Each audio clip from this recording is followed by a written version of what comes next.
Hello, I'm Harry Hayes, Director of Solid Waste Management for the City of Houston. As many of you know, we have recently been impacted by severe weather. We have had rain, wind, hail, lightning strikes, tornadoes, and most recently, flooding. Unfortunately, many of your homes have been impacted and you now have storm debris that you need to get rid of. Immediately following my introduction will be a short video that will instruct you on how to place your storm debris for collection. I encourage you to follow it, as it will make our jobs a lot easier to clean up your communities. If you also have debris and you have not contacted the city's 311 Customer Care Center, please do so. Give your address so that we can come out and make an inspection of your area. Thank you very much for your assistance. Nobody expects a disaster to occur, and certainly not in our own neighborhood. While we might not be able to prevent disasters, all of us can help speed up the recovery from the latest one. Debris removal contractors have been hired to collect disaster-generated debris by your local government.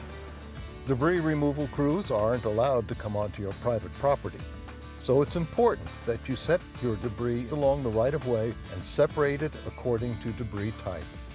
If you're not sure where the right-of-way is on your property, it will generally be the area between the street and the sidewalk, or the street and the back of a ditch, or the street and a utility pole or fire hydrant.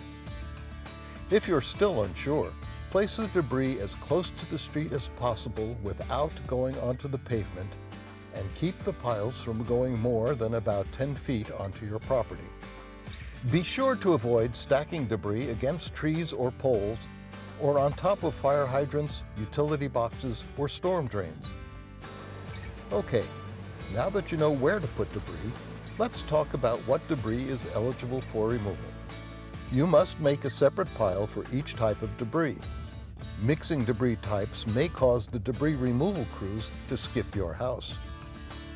It is important to remember that bagged debris and your regular household garbage are not eligible to be collected by the disaster debris removal crews and need to be kept in a separate pile. The types of debris that are eligible for removal are vegetative. This includes things like limbs, branches, or logs. Construction and demolition.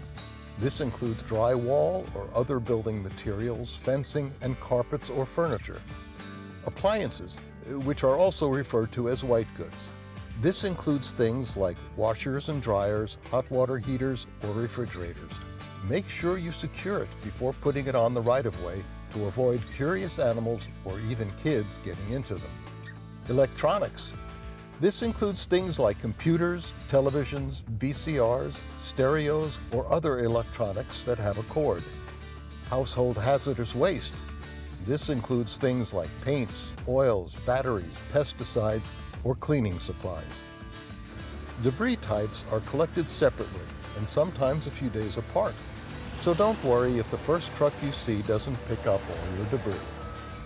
Also, avoid parking your car or placing a dumpster in front of a pile of debris, making it inaccessible for removal.